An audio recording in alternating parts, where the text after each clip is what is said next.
እኔ ሰማይና ምድርን ስፈጥር እግዚአብሔር እንደዛ የተናገረኝ ይመስለኛልና ሰማይንና ምድርን ስፈጥር በብር ነው ወይስ ያገዘኝ ሰው አለ አይነት ጥያቄ ወደ ውስጥ የመጣ። ከዛ አይ በብርማ እንዴት ይሰራል አለ። ስለዚህ ያ ኃይል አሁን አይሰራም ብለሽ ነው የምታስቢው?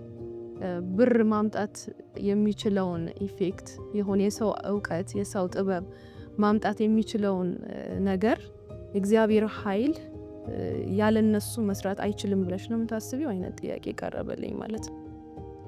ከዛ ወዲያው ነው ኃይል የተሞላሁት ማለት እግዚአብሔር ይችላል ለካ ብር ስላለ አይደለም እኔ እውቀት ስላለኝ ስለሌለኝ አይደለም። በእርግጥ ያስፈልጋል፣ ሁለቱም ነገሮች የሚያስፈልጉ ነገሮች ናቸው። ግን እነሱ ከሌሉኝ መሄድ አልችልም ብዬ የማስበው ነገር አይደለም። ለካ እግዚአብሔር ነው የሚያስፈልገኝ። ለካ እግዚአብሔር ኃይል ነው በእኔ ላይ መገለጥ ያለበት። ስለዚህ እግዚአብሔር ይችላል እሄዳለሁኝ ብዬ ተመልሼ እሄዳለሁኝ ብዬ ወሰንኩኝ ማለት ነው።